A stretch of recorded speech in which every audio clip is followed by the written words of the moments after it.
नाराए तकबीर नाराए तकबीर नाराए तकबीर अल्लाहु अकबर नाराए तकबीर नाराए तकबीर नाराए तकबीर अल्लाहु अकबर। জামাতের কর্মীরা সারা পৃথিবীতে কালেমার দাওয়াত দিয়েই যাবে। জামাতের কর্মীরা সারা পৃথিবীতে কালেমার দাওয়াত দিয়েই যাবে।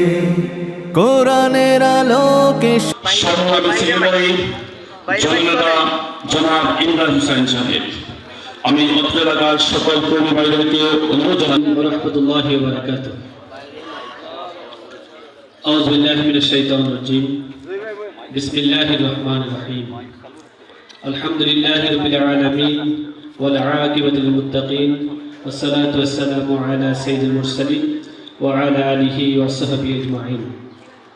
এদেশের গণমানুষের সংগঠন বাংলাদেশ জামায়াত ইসলামী ফরিদগঞ্জ পৌরসভা 1 ও 9 নং ওয়ার্ডের উদ্যোগে আয়োজিত আজকের এই ওয়ার্ড সম্মেলনে উপস্থিত আজকের প্রোগ্রামের শ্রদ্ধাভাজন সভাপতি, উপস্থিত আছেন আজকের প্রোগ্রামের সম্মানিত প্রধান অতিথি বাংলাদেশ জামায়াত ইসলামী চাঁদপুর জেলা শাখার শিক্ষা বিভাগের সম্মানিত দায়িত্বশীল অধ্যাপক শাহ আলম ভাই, উপস্থিত আছেন আজকের প্রোগ্রামের সম্মানিত বিশেষ অতিথি বাংলাদেশ জামায়াত ইসলামী চাঁদপুর জেলা শাখার মজলিসের শুরার অন্যতম সদস্য বিশিষ্ট ইসলামী চিন্তাবিদ বাংলাদেশ জামায়াত ইসলামী ফরিদগঞ্জ উপজেলার সাবেক সম্মানিত আমির শ্রদ্ধাভাজন আব্দুল মান্নান খান, উপস্থিত আছেন বাংলাদেশ জামায়াত ইসলামীর ফরিদগঞ্জ উপজেলার সাবেক শ্রদ্ধাভাজন আমির জনাব মাওলানা আবু তাহের সাহেব, উপস্থিত আছেন পৌরসভার 1 ও 2 নং ওয়ার্ডের সম্মানিত দায়িত্বশীল বিন্দু, আমার বাবার সমতুল্য সম্মানিত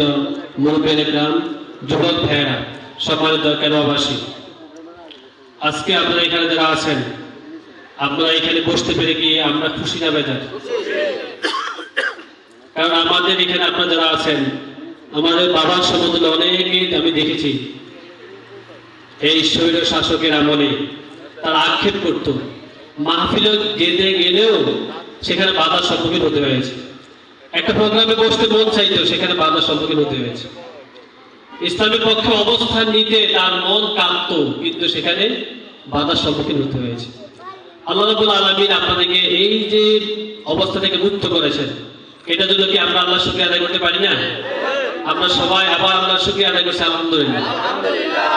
এই সুযোগটা আল্লাহ আমাদেরকে করে দিয়েছেন আমরা আগামী দিনে একটি সুন্দর জেনারেশন তৈরি করার জন্য।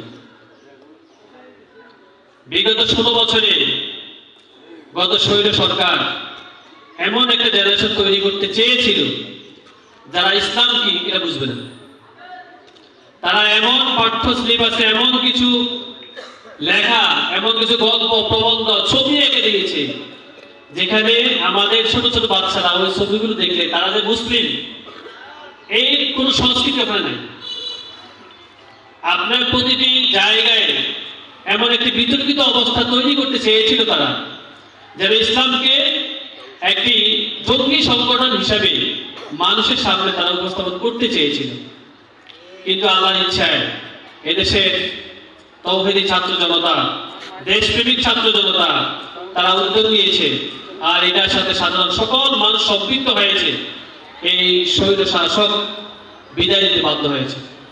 সম্মানিত উপস্থিতি, এই যে এখন মাঠ ছেড়ে চলে গেছে, এখন কি আমাদের কোনো করণীয় নাই? আছে কিনা? আমরা যদি এখান থেকে চলে যাই এই মাঠটাকে গোছানোর জন্য এখানে দায় দায়িত্বে থাকবে, এরা কি চেয়ারগুলো সরাবে না? এরা কি মাঠে যখন ক্লাস শুরু হবে তখন ছাত্রছাত্রীদের উপযোগী করে তুলবে না? এখন আমাদের উপযোগী করার তোলার পালা। এখানে আপনারা যারা আছেন, বিশেষ করে আমার বাবার সমতুল্য, আপনি বিগত 3টা সেশনে একটা ভোট দিতে পারেন ইসলামের পক্ষে পারছেন? এটার মনে কি আপনার মনে কিন্তু আক্ষেপ নেই যে আমি ইসলামের পক্ষে ভোট দিতে চেয়েছি, আমি একজন ভালো মানুষকে ভোট দিতে চেয়েছি, আমি সমর্থন জানাতে চেয়েছি, কিন্তু এই স্বৈর শাসক আমার সেই অধিকারটুকু ছিনিয়ে নিয়েছে। শুধু কি এই ভোটের অধিকার কেড়ে নিয়েছে না আরো অনেক অধিকার কেড়ে নিয়েছে। এখন আল্লাহ আমাদেরকে সুযোগ করে দিয়েছে, এখন আমাদের কাজ কি? আল্লাহ রাব্বুল আলামিন পবিত্র কোরআনে বলে দিয়েছেন, বিসমিল্লাহির রহমানির রহিম, আল্লাযীনা আমানু ইউকাতিলুনা ফী সাবিলিল্লাহ ওয়াল্লাযীনা কাফারু ইউকাতিলুনা ফী সাবিলিত তাগুত। বলছে যারা ঈমানদার তারা সংগ্রাম করে, চেষ্টা করে, সাধনা করে আল্লাহর পথে। কার পথে? আল্লাহর। আর যারা কাফের তারা সংগ্রাম করে তাগুতের পথে। এখন আল ইসলাম হাক্কুন, ইসলাম হচ্ছে সত্য, আল কুফরে বাতিলুন, কুফর হচ্ছে বাতিল। এখন এখানে আপনারা যারা আছেন, এই যে একটা প্রেক্ষাপট তৈরি হয়েছে সুন্দর একটা সমাজ বিনির্মাণের জন্য, এখন কি আপনার তাগুতের পক্ষে থাকতে চান না আল্লাহর পক্ষে থাকতে চান? আপনার সময়টা কি আপনি ইসলামের পক্ষে দিতে চান না ইসলামের বিপক্ষে দিতে চান? যদি আমরা ইসলামের পক্ষে দিতে চাই তাহলে আমাদের কিছু করণীয় আছে। আমাদের করণীয় সম্পর্কে আমাদের সময় তো মেহমান বিন্দু এখানে কথা বলবেন, যেহেতু সময় কম আমি এই বিষয়ে যাব না। আমি আপনাদের প্রতি বিনীত অনুরোধ করব, একটি বৈষম্য বিরোধী সমাজ গড়ে তোলার জন্য এদেশের ছাত্র জনতা জীবন দিয়েছে। এই বৈষম্যটা আমাদের ব্যক্তিগত জীবন থেকে শুরু হোক। আমি বাবা হিসাবে আমার কোনো ছেলে সন্তানের প্রতি যেন আমি বৈষম্য না করি, আমি মা হিসাবে যেন আমি কোনো সন্তানের প্রতি বৈষম্য না করি, আমি ওয়ার্ডের একজন মেম্বার হিসাবে যেন আমি কোনো লোকের প্রতি বৈষম্য না করি, আমি একজন চেয়ারম্যান হিসেবে যেন আমার ইউনিয়নে কোনো বৈষম্য না করি, আমি একজন মানুষ হিসেবে আল্লাহর পক্ষ থেকে যে বিধিবিধানগুলো আমার উপর ফরজ করে দেওয়া হয়েছে এই পালনের করার ক্ষেত্রে যেন আমি বৈষম্য না করি। আল্লাহ আমার উপর ফরজ করে দিয়েছেন 5 বার আমার সাথে সাক্ষাৎ করার জন্য বলেছেন আল্লাহ, আমি যেন 5 বারের জায়গায় 2 বার না করি। আমাকে 5 ওয়াক্ত নামাজে পড়তে হবে। সম্মানিত উপস্থিতি, এই জন্য আসুন একটি সুন্দর কেরোয়া উপহার দেওয়ার জন্য, ইসলামের ছায়াতলে মানুষকে নিয়ে আসার জন্য এই কেরোয়াবাসীর আপনাদের অনেক দায়িত্ব রয়েছে। আমরা আশা রাখি আপনারা সেই দায়িত্বগুলো পালন করবেন ইনশাআল্লাহ। আজকের এই প্রোগ্রামে সুন্দর আয়োজন করার জন্য আপনাদের সকলকে, বিশেষ করে মুরব্বীদের বাবার সম্বোধন যারা আছেন, আপনাদের প্রতি অন্তঃস্থলে কৃতজ্ঞতা প্রকাশ করছি। আপনাদের এই কারণে আমাদের এই প্রোগ্রামটা সুন্দর হচ্ছে।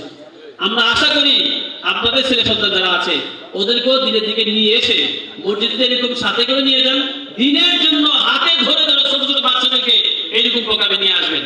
এই মতো আহ্বান রেখে আপনাদের সকলকে আবারও ধন্যবাদ জানিয়ে আমার কথা শেষ করছি। আসসালামু আলাইকুম ওয়া রাহমাতুল্লাহ।